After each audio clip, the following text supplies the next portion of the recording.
सन 1847 में एक राजा हुआ करता था जिनकी एक पत्नी थी, तो प्यारे प्यारे बच्चे थे और साथ ही साथ उनकी खुशी को अपनी खुशी समझने वाली प्रजा और खुशहाल जिंदगी जीने के लिए राजा के पास सब कुछ था। पर इतना सब कुछ होते हुए भी राजा को कभी शांति नहीं मिल पाई। उसने कई मंदिरों के दर्शन किए और अलग अलग तीर्थ स्नान भी किए, हर वो कदम अपनाया जो वेदों में लिखा है, पर फिर भी उसकी आंखों को नींद और मन की शांति नहीं मिली। राजा एक तांत्रिक के पास जाता है तो वो बताते हैं कि तुम्हारे पास सब कुछ है, लेकिन मार्गदर्शन करने वाला पिताजी का आशीर्वाद और माँ की ममता, ये दोनों जब तक नहीं मिलेंगे तब तक तुम्हें शांति का आभास नहीं होगा। तो इसे पाने के लिए तुम्हें खुद अकेले ढूंढना होगा। राजा निकल पड़ता है और कई सारे तीर्थ स्थलों पर जाता है और कई गुरुओं से मिलता है, पर फिर भी उसके मन को सुकून नहीं मिलता। इस धरती पर मुझे सुख या शांति देने वाला कोई स्थान या शक्ति नहीं, ये सोचकर राजा सब कुछ छोड़कर जंगल की ओर प्रस्थान कर जाते हैं। एक दिन राजा को जंगल के बीचों बीच एक पत्थर दिखाई पड़ता है, जिसे देखते ही उनके हाथ से तलवार गिर जाती है और वो उस पत्थर के सामने हाथ जोड़कर खड़े हो जाते हैं, मानो कि राजा को वो खुशी, सुकून और शांति मिल गई हो जिसकी अब तक उन्हें तलाश थी। तभी वहाँ पर उस गांव के लोग आ जाते हैं, तो राजा उनसे हाथ जोड़कर कहता है कि मेरी विनती है कि इस दैव्य को मुझे सौंप दो, बदले में जो तुम चाहो वो मैं दूंगा। गाँव का एक आदमी हाथ जोड़कर कहता है कि आपको जो मांगना हो मांगिए, लेकिन हमारे दैव्य पंजोरली को मत मांगिए। तभी इसी वक्त दैव्य पंजोरली वहाँ खड़े एक आदमी के अंदर आ जाते हैं और वो चिल्लाते हुए कहते हैं कि तू मुझे अपने साथ ले जाना चाहता है, लेकिन मैं इस गांव का पंजोरली हूँ, तो अगर मैं तुम्हें सुख शांति दूं तो बदले में तू इन गांव वालों को क्या देगा।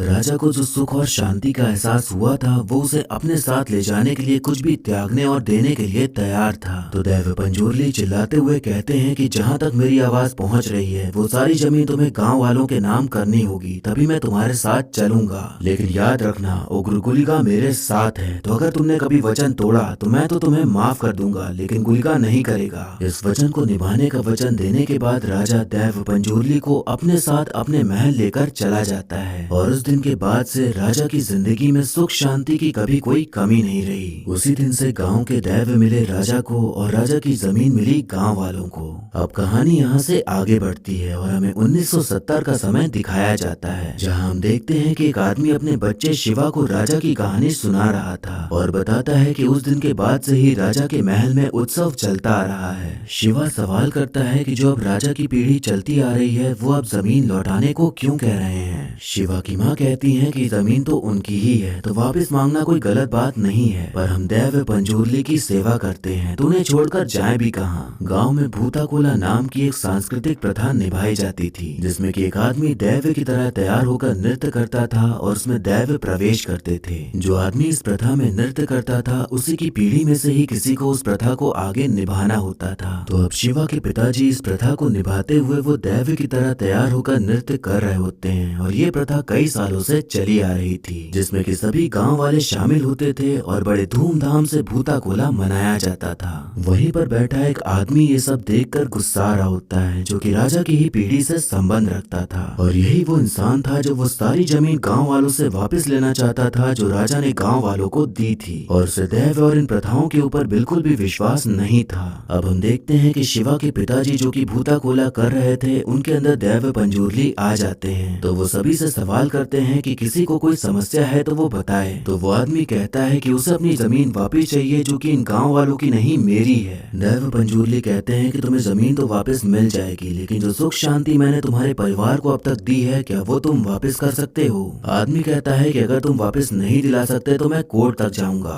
पंजोरली कहते हैं कि तुम कोर्ट तक जाओगे, लेकिन तुम्हारा फैसला कोर्ट की सीढ़ियों पर मैं करूंगा और ये जमीन गांव वालों की ही है। वो आदमी मजाक बनाते हुए कहता है कि ये सारी बातें जो बोल रहा है वो नृत्य करने वाला कह रहा है या फिर सच में कोई दैव है भी। इस बात पर दैव पंजोरली कहते हैं कि आज साबित हो जाएगा कि सच में दैव बोल रहा है या फिर एक नृत्य करने वाला। अगर नृत्य करने वाला बोल रहा है तो तुम मुझे दोबारा देख पाओगे। इतना कहते ही देव पंजोरली एक मशाल लेकर जंगल की ओर भागते हैं और उसके पीछे शिवा और बाकी सभी गांव वाले भागते हैं उसे रोकने के लिए। जंगल के बीच आते ही देव पंजोरली वहां से एकदम से गायब हो जाते हैं और बस आग की लपटें ही बची रह जाती हैं। ये देखकर सभी को यकीन हो जाता है कि शिवा के पिता सिर्फ नृत्य ही नहीं करते थे बल्कि उनके अंदर सच में देव पंजोरली आती थी। पर इस बात को साबित करने के लिए कि देव पंजोरली सच में है, शिवा अपने पिता को खो देता है। देव पंजोरली ने जैसा कहा था ठीक वैसा ही होता है और वो आदमी जो जमीन हथियाना चाहता था वो अदालत की सीढ़ियों पर खून की उल्टी करते हुए मारा जाता है।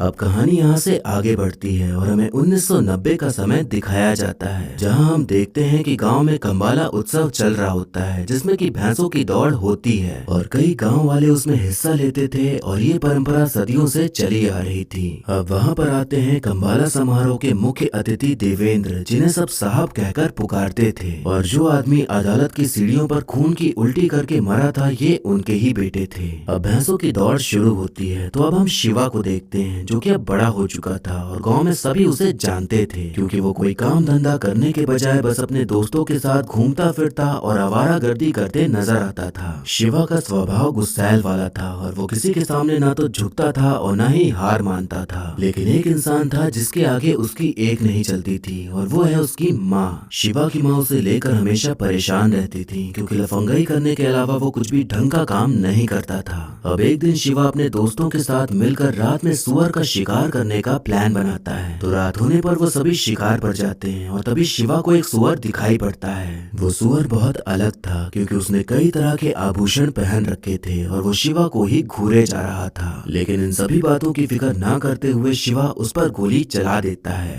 कमाल की बात ये थी कि शिवा के दोस्तों को वो सुअर दिखा ही नहीं था और फिर गोली लगने के बाद वो गायब भी हो गया। रात होने पर शिवा को एक सपना आता है, जिसमें कि वो देखता है कि वो अपने बचपन वाले रूप में है और वही सुअर उसके सामने खड़ा उसे घूर रहा है। ये सपना उसके लिए इतना डरावना था कि वो जाकर अपनी माँ के पास सो जाता है। अब हम फॉरेस्ट ऑफिसर मुरली को देखते हैं, जैसे उसके सीनियर ऑफिसर बताते हैं कि कल रात जंगल में कोई शिकार करने गया था और उन्हें दैव्य का आभूषण भी मिला है, जो कि काफी साल पुराना है, और ये वही आभूषण था जो सुअर ने पहन रखा था। अब हम देखते हैं कि भूता कोला उत्सव मनाने का समय आ जाता है, तो गांव वाले उसकी तैयारी में जुटे होते हैं। और इस बार कोला यानी नृत्य शिवा का चचेरा भाई गुरुआ कर रहा था, क्योंकि कोला वही कर सकता था जो इंसान मन का साफ हो और सभी रस्मों को सही से मानता और करता हो। प्रथा के हिसाब से तो कोला शिवा को करना था, क्योंकि उसके पिताजी करते थे, पर उसका चाल चलन ठीक ना होने पर वो नहीं करता था। वहीं पर हम लीला नाम की एक लड़की को देखते हैं, जिसे शिवा बचपन से ही चाहता था। वो अपनी फॉरेस्ट ऑफिसर ट्रेनिंग पूरी करके गांव आ गई थी और उसे देखते ही शिवा उसके ऊपर डोरे डालना शुरू कर देता है। उत्सव में बम फटाके फोड़े जा रहे थे, तो उसकी आवाज सुनकर फॉरेस्ट ऑफिसर वहां आ धमकता है और उत्सव बंद करने को कहने लगता है, क्योंकि उसके हिसाब से गाने बजाने और पटाखों की आवाज से जानवरों को दिक्कत हो रही थी। उसकी ये बातें शिवा को पसंद नहीं आती, तो वो ऑफिसर से सीधा भिड़ जाता है, क्योंकि वो उनकी दैव्य का अपमान कर रहा था। लेकिन साहब बीच में आकर मामला शांत कर देते हैं। अब अगले दिन लीला के पिताजी शिवा के पास आते हैं और उससे मदद मांगते हैं कि वो लीला को फॉरेस्ट डिपार्टमेंट में नौकरी दिला दे। अब शिवा तो लीला को पसंद करता था, तो साहब का सोर्स लगाकर शिवा लीला को फॉरेस्ट डिपार्टमेंट में भर्ती करा देता है। और अब इसके बाद से उन दोनों के भीतर प्यार के कबूतर फड़फड़ाने लग जाते हैं। अब हम देखते हैं कि फॉरेस्ट ऑफिसर गांव में आता है और कहता है कि जहां पर ये गांव बसा है वो जमीन सरकार की है, इसलिए जल्द से जल्द इसे खाली करना होगा। इस बात को सुनकर गांव वाले पुलिस वाले का विरोध करने लग जाते हैं और इसी बीच पुलिस ऑफिसर और उनके बीच झगड़ा चालू हो जाता है। शिवा को जब ये बात पता चलती है तो वो गुस्से में दौड़ते हुए आता है और सबको मारना शुरू कर देता है, पर वो पुलिस वाला था तो सारी पावर उसके पास थी, इसलिए अपनी गन का इस्तेमाल करते हुए वो सबको शांत कर देता है और गांव में लाइन खींचने के लिए लीला को ऑर्डर देता है, क्योंकि अब वो भी पुलिस ऑफिसर बन चुकी थी।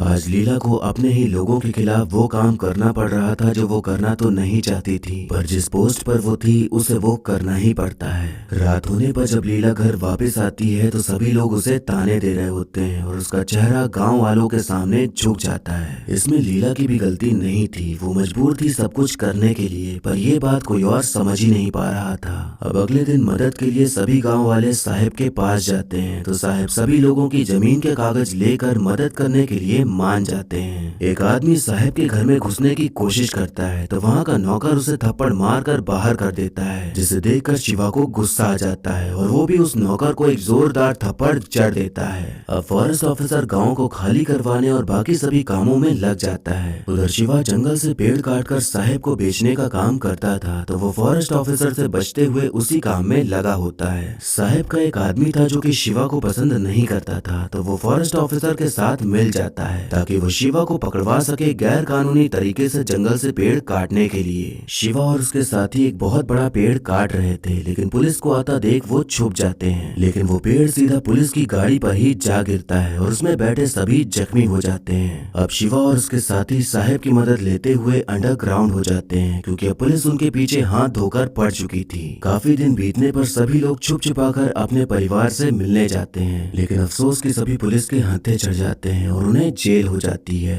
अब एक दिन गुरुआ अपने घर की ओर जा रहा होता है कि तभी साहेब उसे अपनी जीप में बैठाकर कहीं ले जाते हैं। साहेब घुमा फिरा कर बातें करते हुए गुरुआ को अपनी जमीन का कुछ हिस्सा देने की बात कहते हैं, पर गुरुआ को समझ नहीं आता कि ऐसा वो क्यों कर रहे हैं। रात होने पर एक गाड़ी गांव में आती है और गुरुआ की लाश को उस मंदिर के सामने फेंक कर चली जाती है जहां कोला होता था, जिसे देखकर पूरा गांव आश्चर्यचकित हो जाता है कि आखिर ये पाप किसने कर डाला। जब ये खबर शिवा तक पहुंचती है तो वो भी अपने आंसू नहीं रोक पाता क्योंकि वो अपने भाई गुरुआ को बहुत मानता था। अगले दिन साहेब गुरुआ के अंतिम संस्कार में जाते हैं और वहाँ सभी से वादा करते हैं कि जिसने भी गुरुआ को मारा है वो उसे छोड़ेंगे नहीं। अब फॉरेस्ट ऑफिसर को खबर मिलती है कि जो जमीन गांव वालों की थी वो सब साहेब के नाम हो गई है, यानी कि साहेब ने गांव वालों को बेवकूफ बनाकर सारी जमीन अपने नाम कर ली है। फॉरेस्ट ऑफिसर को इस बात की टेंशन नहीं थी कि जमीन किसके नाम है, उसे तो बस इतना ही काम मिला था कि जो जमीन है उसे रिजर्व फॉरेस्ट में लाना है और आगे चलकर यही होने वाला था।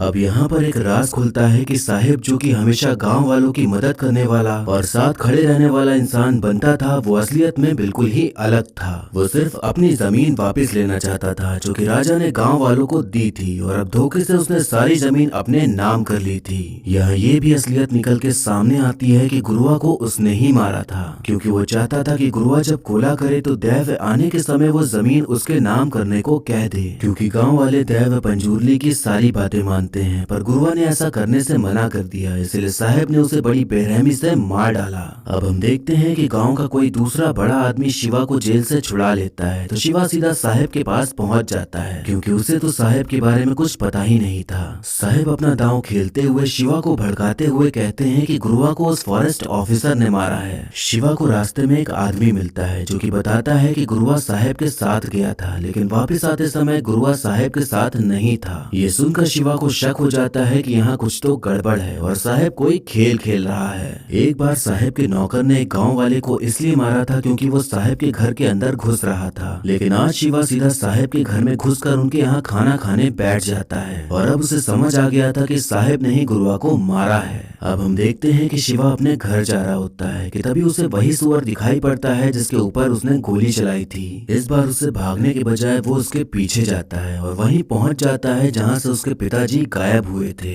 सारे गांव वालों को जब पता चलता है कि उनकी जमीन साहेब के नाम हो गई है तो अब साहेब की असलियत सबके सामने आ जाती है और सब परेशान हो जाते हैं कि वो क्या करेंगे। फॉरेस्ट ऑफिसर उन्हें बताता है कि ये जमीन रिजर्व फॉरेस्ट में आ जाएगी तो साहेब कुछ नहीं कर पाएगा और फिर उसके बाद तुम सभी सरकार से बात कर सकते हो तो जो जमीन जिसकी है उसे दोबारा मिल जाएगी। शिवा अब गांव वापस आ जाता है और अब जाकर उसे समझ आ गया था कि पुलिस वाला उनका दुश्मन नहीं बल्कि उनकी ही मदद करना चाहता है, इसलिए अब उनके बीच सारी लड़ाई खत्म हो जाती है। साहेब अब अपने असली रूप में आते हुए गुंडों को साथ लेकर गांव पर हमला कर देता है और अब गांव वाले और साहेब के बीच युद्ध छिड़ जाता है। इस लड़ाई में साहेब शिवा के दोस्त बुल्ला को गोली मार देता है, जिसे देखकर शिवा का खून खौल उठता है और वो साहेब को मारने के लिए आगे बढ़ता है, पर साहेब का आदमी शिवा का गला दबा के उसे बेहोश कर देता है। अब साहेब एकदम खुशी के मारे हंसने लग जाते हैं क्योंकि उसे लग रहा था कि अब सब उसके हिसाब से हो रहा है और वो ये लड़ाई जीत गया है। शिवा के अंदर दैव गुलिका आ जाते हैं जो कि दैव पंजूरली की तरह शांत नहीं बल्कि गुस्सैल थे और वो इसलिए आते हैं क्योंकि राजा की पीढ़ी ने अपना वचन तोड़ दिया था। इसलिए दैव गुलिका यानी कि शिवा एक तलवार लेकर साहेब का गला काट कर उसे मार डालता है।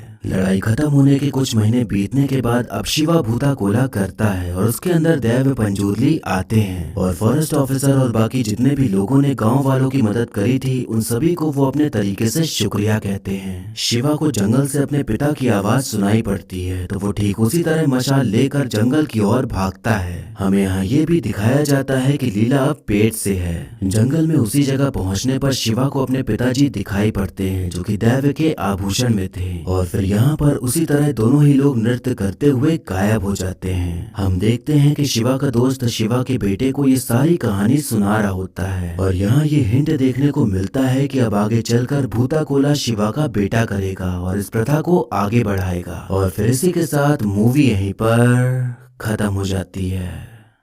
तो दोस्तों, अगर हम फिल्म की बात करें तो इस फिल्म से जुड़ी कई सारी बातें हैं जिन पर बात की जा सकती है। तो एक एक करके ही हम सभी टॉपिक पर बात करेंगे। पहले हम बात करते हैं इस फिल्म की कहानी के बारे में, ताकि सरल तरीके से आपको समझ आए कि कहानी में था क्या। हमने देखा कि एक राजा था जो कि सुख शांति चाहता था, और काफी इधर उधर भटकने के बाद उसे दैव पंजूरली मिलते हैं, और वो गाँव वालों और पंजूरली से समझौता करता है कि वो अपनी जमीन के बदले उन्हें ले जाना चाहता है। समझौता ये था कि अगर आने वाले समय में किसी ने गांव वालों से जमीन छीनने या उन्हें दुख पहुंचाने की कोशिश करी तो दैव पंजूरली तो माफ कर देंगे, पर उनकी रक्षा करने वाले दैव गुलिका माफ नहीं करेंगे और वो बदला लेंगे। फिल्म के आखिर में ऐसा होता भी है कि जब शिवा एकदम टूट जाता है और उसमें जान नहीं बची होती लड़ने की, तो उसके अंदर दैव गुलिका आ जाते हैं और वो साहेब से बदला ले लेते हैं, क्योंकि उसने वो वचन तोड़ दिया था। फिल्म में बस एक ही चीज है जो समझ के बाहर है कि आखिर क्यों शिवा के पिता और शिवा जंगल में जाकर गायब हो गए। यहाँ ये तो समझ आता है कि जब आदमी ने शिवा के पिता को ढोंगी बताया और कहा कि वो सिर्फ नृत्य करते हैं और उसमें दैव नहीं आता, तो उस बात को साबित करने के लिए उन्होंने अपनी कुर्बानी दी। फिर वहीं शिवा ने भी अपनी कुर्बानी दी, क्योंकि वो अपने गांव वालों को बचाना चाहता था, और पुलिस ऑफिसर को गांव की रक्षा करने की जिम्मेदारी देकर वो भी गायब हो जाता है और अपने पिता से मिल जाता है। ये पूरी फिल्म प्रथाओं और मान्यताओं पर आधारित है, और ये सभी चीजें उसी को समझ आ सकती हैं जो ऐसी सभी प्रथाओं को मानता हो या इन पर विश्वास करता हो। हर स्टेट में अलग अलग तरीके की ऐसी कई प्रथाएं मानी जाती हैं, और हर जगह अलग अलग तरीके से त्योहार होते हैं जिसमें कि अपने नियम होते हैं, अपनी मान्यताएं होती हैं। इस फिल्म में भूता कोला और दैव पंजूरली और गुलिका के बारे में बताया गया है, और ये सभी चीजें असल जिंदगी में भी मानी जाती हैं। ये सभी मान्यताएं और प्रथाएं बहुत ही ज्यादा बड़ी हैं, और उनके बारे में बहुत कुछ लिखा और कहा गया है, जो कि इस वीडियो में पूरी तरह से बता पाना मुश्किल ही होगा। लेकिन मैंने जितना पढ़ा और समझा, मैं उसे सरल तरीके से आप तक पहुंचाने की कोशिश करूंगा। दक्षिण भारत में स्थित केरला के उत्तरी तरफ और कर्नाटका में भूता कोला नाम का त्योहार हर साल मनाया जाता है, जो कि एक उत्सव की तरह होता है, जहां पर उस गांव या शहर का एक परिवार भूता कोला आयोजित करवाता है, और एक परिवार जो कि सदियों से कोला करता आ रहा है, उन्हीं का वंश भूता कोला में कोला करता है। जैसा कि फिल्म में दिखाया गया है कि शिवा कोला नहीं करता, क्योंकि उसके लिए उस इंसान का शुद्ध होना और अंदर से अच्छा होना जरूरी है। लेकिन शिवा तो दारू पीता है, जानवरों को मारता है, लड़की छेड़ता है, और वो हर गलत काम करता है जो नहीं करना चाहिए। लेकिन जब उसे अपनी जिम्मेदारियों और चीजों का एहसास होता है, तब वो सब कुछ छोड़ देता है और अपनी प्रथा को निभाते हुए हम उसे कोला करते देख पाते हैं। तो ठीक असल जिंदगी में भी जो कोला करता है, उसका अंतर्मन शुद्ध होना जरूरी होता है, और उसका 3 दिन तक शुद्धिकरण भी किया जाता है, और फिर उसके बाद एक बड़ा सा पंडाल लगाया जाता है और खूब साजो सजावट की जाती है। फिर कोला करने वाले इंसान को सोने से लेकर के केले के पत्ते से बनी सभी चीजों को आभूषण के रूप में उसे पहनाया जाता है। जब वो पूरी तरह से तैयार हो जाता है तो एक अलग ही तरह का नृत्य करता है, जो कि प्रथा में होता है, और फिर धीरे धीरे उसका शरीर कांपने लगता है, क्योंकि उसके अंदर दैव आते हैं। दैव भी कई तरह के होते हैं, लेकिन इस फिल्म में हमें पंजूरली और गुलिका के बारे में ही बताया गया है। दैव पंजूरली सुख शांति प्रदान करते हैं, वहीं गुलिका उन सभी का प्रोटेक्टर होता है जो उन्हें पूजते हैं। इन दोनों दैव की भी अपनी एक कहानी है, और कहां से इनका जन्म हुआ और कैसे लोग इन्हें पूजने लगे, इसकी भी अपनी एक अलग कहानी है, जो कि शायद इस वीडियो में कंप्लीट करना मुश्किल ही होगा। और इन्हीं दैव की तरह और भी कई सारे दैव पूजे जाते हैं, और हर किसी को अलग अलग मान्यताओं के साथ पूजा जाता है। इस फिल्म में हमें जातिवाद, धोखे से जमीन हड़पना, इंसान और प्रकृति के बीच लड़ाई, और दो सोच जो कि अलग हैं फिर आगे चलकर कैसे मिल जाती हैं, वो सभी चीजें हमें देखने को मिलती हैं। हमें कई सीन दिखाए गए हैं जहां ये देखने को मिलता है कि साहब जो कि बड़ा आदमी है, वो दिखावे के लिए गांव वालों को अपना मानता है, लेकिन अगर कोई गांव वाला उसे छू ले या उसके घर आ जाए तो वो घर को पवित्र जल से साफ करवाता है। फॉरेस्ट ऑफिसर जो कि चाहता है कि जो जंगल है वो सुरक्षित रहे और जानवरों को कोई हानि ना हो, और जो सरकार चाहती है वही हो। वहीं शिवा और गांव वाले जो कि कई सालों से उसी जंगल के साथ आगे बढ़ते आ रहे हैं, और वही उनका सहारा है, पर उन्हें वहीं से निकाला जा रहा है। फॉरेस्ट ऑफिसर बस अपना काम कर रहा था, और उसे गांव वालों के प्रति कोई दुश्मनी नहीं थी, और यही बात बाद में शिवा को भी समझ आती है कि असली दुश्मन कौन है, इसलिए दोनों की सोच एक हो जाती है। अक्सर ऐसा होता है कि गांव में जो पढ़े लिखे नहीं होते हैं, उनकी जमीन धोखे से हथिया ली जाती है, और ये कहानी भले ही 1990 की बताई गई है, पर ये सभी चीजें आज भी कहीं न कहीं होती आ रही हैं, और अखबार खोल के देखें तो खबरें आपको मिल ही जाएंगी। इस फिल्म का नाम है कंतारा, जिसका मतलब होता है जंगल, और फिल्म की पूरी कहानी जंगल और जमीन पर ही आधारित है, तो इसलिए फिल्म का नाम कंतारा रखा गया है। ये फिल्म सिर्फ कन्नड़ा लैंग्वेज में ही रिलीज हुई थी, और डायरेक्टर ऋषभ शेट्टी जो कि फिल्म में शिवा का रोल निभा रहे हैं, उन्होंने बस वहीं तक रखने का सोचा या उनका विजन इतना ही था, क्योंकि वो भी नहीं जानते थे कि ये फिल्म कहाँ तक पहुँचेगी। पर लोगों को फिल्म धीरे धीरे पसंद आने लगी और वर्ड ऑफ माउथ के जरिए यानी कि इस फिल्म की लोगों के बीच चर्चा होने लगी और इतनी चर्चा हुई कि लोग खुद ब खुद इस फिल्म को देखने जाने लगे और अब तक इसने 350 करोड़ से भी ज्यादा कमाई कर ली है। ये फिल्म सिर्फ 16 करोड़ में बनी, लेकिन इसने कमाए अपनी लागत से कई गुना ज्यादा रुपए। ये सिर्फ पैसे नहीं है बल्कि ऑडियंस का प्यार है जो फिल्म को मिला है। इससे ये बात साफ हो गई है कि कंटेंट ही सब कुछ होता है। अगर कहानी में दम है और उसको दिखाने का तरीका सही है तो फिल्म कितने ही कम बजट की क्यों ना हो, वो जनता तक पहुंच ही जाती है। ये फिल्म इसलिए भी हिट साबित हुई क्योंकि जिस टॉपिक पर ये फिल्म बनी है वो कल्चर किसी ने भी नहीं देखा था और किसी गांव या शहर से एक कल्चर को लेकर फिल्म बनाना और उसे सही तरीके से दिखाना और लोगों को फील कराना, उसकी पावर, ये सभी चीजें फिल्म को हिट बनाने में काफी मदद करती हैं। एक्टिंग की बात करें तो सबसे पहले यहाँ ऋषभ शेट्टी की ही बात होगी, क्योंकि उन्होंने इस फिल्म में अपनी पूरी जान डालकर रख दी है और ये हमें फिल्म के क्लाइमैक्स में साफ साफ नजर आता है। उन्होंने इस फिल्म को लिखा है, डायरेक्ट भी किया है, शिवा का रोल भी उन्होंने ही निभाया है। तो आप समझ ही सकते हैं कि सभी काम करते हुए भी उन्होंने अपनी बेस्ट से भी बेस्ट परफॉर्मेंस दी है। फॉरेस्ट ऑफिसर का किरदार निभाने वाले किशोर ने भी बहुत बढ़िया काम किया है। जब भी उनकी एंट्री होती है और जो बैकग्राउंड म्यूजिक बजता है वो मुझे बहुत ही ज्यादा अच्छा लगा। लीला का किरदार निभाने वाली सप्तमी ने भी बढ़िया काम किया है और उनकी एक्टिंग भी अच्छी देखने को मिलती है। फिल्म में मौजूद बाकी सभी कलाकारों की एक्टिंग काबिले तारीफ है और सबने बहुत अच्छा काम किया है। इस मूवी में कोई बहुत बड़ा पैन इंडिया एक्टर या एक्ट्रेस नहीं है, बल्कि सब नए चेहरे ही देखने को मिलते हैं। पर ये फिल्म ही इतनी अच्छी बनी कि अपने आप में ही पैन इंडिया फिल्म बन गई। जरा आप इस कमेंट को पढ़िए और बताइए कि जो इन्होंने कहा है क्या वो सही कहा है या नहीं। इनका कहना है कि औरतों को फिल्म में हमेशा एक ऑब्जेक्ट की तरह ही इस्तेमाल किया जाता है और इसमें भी यही हुआ। शिवा लीला को देखते ही उसको चिकोटी काट लेता है, जो कि कहा जाए तो अच्छी बात तो नहीं है। फिर उसी बात को लेकर उसके दोस्त मस्ती मजाक भी करते हैं। रियल लाइफ में अगर आप ऐसा करते हैं तो जूते चप्पल की छाप आपके शरीर में पड़ सकती है। तो ये सीन लगभग हर किसी के मन में खटकता ही है। एक इंटरव्यू में ऋषभ शेट्टी से यही सवाल किया गया तो उन्होंने कहा कि इस फिल्म की कहानी में शिवा को बुरा ही दिखाना था, तो ये भी एक तरह की बुराई ही है कि वो लड़की छेड़ता है और उसके साथ संभोग करने का बस मौका ढूंढता है। लेकिन जब चीजें अलग मोड़ लेती हैं तो सब कुछ एकदम ही बदल जाता है, ताकि फिल्म के खत्म होते होते वो सभी चीजों को समझ सके और एक जिम्मेदारी निभाई जो कि हर किसी के बस की बात नहीं थी। कुछ समय पहले कार्तिकेय 2 नाम की एक मूवी आई थी जो कि सिर्फ 15 करोड़ में बनी थी, लेकिन उसने 150 करोड़ से भी ज्यादा का बिजनेस किया।